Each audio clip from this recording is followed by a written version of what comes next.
Welcome back to So You Really Want to Learn Latin, and today we are going to have a look at the life and times of Julius Caesar. Julius Caesar is the Roman that almost everyone has heard of, even Shakespeare. He was born in 100 BC. He was the nephew of Marius and married the daughter of Cinna. So, some pretty good connections right from the word go. As a young man, one of his first exploits was to get captured by pirates in the Mediterranean, and he was ransomed, but he sort of came to fame because when he got home and the ransom was paid, he then set off to pursue these pirates, and he managed to capture them all, and they were all executed. In 59 BC, he teamed up with Pompey, you remember Pompey the Great, and Crassus, to form what later became known as the First Triumvirate. Now, under that arrangement, the Roman Empire was kind of split between the three of them. Caesar got Cisalpine Gaul, Illyricum, and later Transalpine Gaul. Cisalpine and Transalpine Gaul, lovely kind of terms. Basically, they mean the bit of Gaul that is either across the Alps, Transalpine, or Cisalpine, on this side of the Alps. Okay, now this, of course, was the bits of Gaul that the Romans controlled at that time. But that's really the whole thing about Julius Caesar, because he then marched into Gaul, into Transalpine Gaul, and he decided, no, we've got to get a bit more of this place. And he spent the next 9 years waging war against the Gauls. And anyone who's read anything about Caesar will know that his great kind of chronicles of his, heroism as a general were recorded in the Gallic Wars, Caesar's Gallic Wars, which, people have had to read for centuries. And it was during that time, of course, that in 55 BC and then again in 54 BC, Caesar made 2 invasions of Britain. Okay, neither particularly successful, but nonetheless, Julius Caesar did come to the shores of Britain in 55 and 54 BC. In 53 BC, Crassus was killed, so that meant that the triumvirate has suddenly been reduced and there are only 2 of them, and Caesar and Pompey divide up the Roman world. By this stage, Caesar was coming a bit big for his boots, and despite his incredible military success, which brought great riches and kudos to the Roman people, people just thought, no, you've gone far enough. And Pompey challenged Caesar to lay down his command.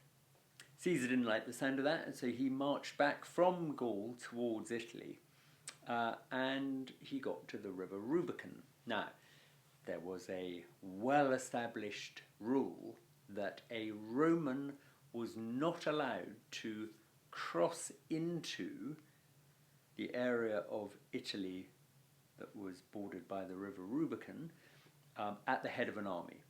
Okay, it was a kind of defense mechanism to prevent Roman generals marching on Rome at the head of an army. Nobody wanted that to happen. So when Caesar got to the river Rubicon, he had to kind of decide, shall I lay down my command and just go home to Rome without my army, or shall I keep going with my army? And the whole business of crossing the Rubicon was because at that point Caesar had to decide what was he going to do. And as we probably all know, he did cross the Rubicon at the head of his army, and he did march on Rome, and said the famous words, alia iacta est, the die is cast. Because he knew that by crossing the Rubicon with his army, he was kind of taking things to a new level. He was breaking the precedent of what Roman generals were and were not allowed to do. But he thought, so be it, I'm going to, get what I want. Now Caesar then marched down through Italy, sort of conquering anyone who got in his way, and Pompey got a bit spooked, and Pompey fled over to Greece, and Caesar pursued him. So he didn't actually go to Rome, which really would have been a bad thing at the head of an army. Instead, he went over to Greece to, sort things out with his rival, Pompey. Pompey had been his colleague, now he is his rival. In 48 BC, Caesar fights Pompey at the Battle of Pharsalus and defeats him. Pompey again runs away, and he ends up in Egypt, where he meets Cleopatra. Okay, and Pompey became, just the first of many Roman lovers of Queen Cleopatra. With Pompey out of the way, Caesar carried on into Asia Minor. He had a fight with King Pharnaces and beat him in a battle where he was able to say, "Veni, vidi, vici," I came, I saw, I conquered. A lot of people think he said that when he came to Britain. He didn't. He said that when he was fighting against King Pharnaces. Then Caesar did go back to Rome, and then from there over to Africa to defeat the remaining forces who were loyal to Pompey. So by 47 BC, Caesar is in charge of the whole Roman world. Pompey, dead, out of the picture. Crassus, dead, out of the picture. And no one can resist him. He's given the title of dictator by the Roman people, who are basically terrified of him. First as a temporary matter, then extended for 10 years, and then in 44 it's extended for life. Now Caesar was very careful to refuse the title of Rex king, because, Rome had had kings before. You will remember Tarquin the Proud was the last king of Rome, driven out for being, too much like a king. So Caesar didn't want to be called king, but he did rather love the trappings of power. And basically everyone knew that he was, if not a king in name, he was a king in everything else. And they kept offering him a crown, and Caesar kept saying, "No, no, I'm not a king, I'm just here to look after you." Okay, didn't really wash. And gradually people decided, no, we've had enough of this.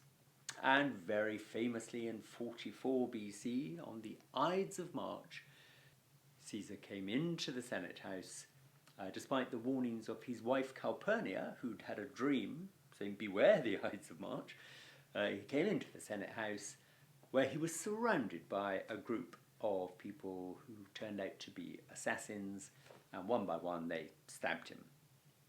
And one of the ones who stabbed him was his young friend Brutus, and he said the famous words, according to Shakespeare anyway, "Et tu, Brute," even you, Brutus, and fell down, covering his head with his cloak, and died at the feet of the statue of Pompey, his old rival.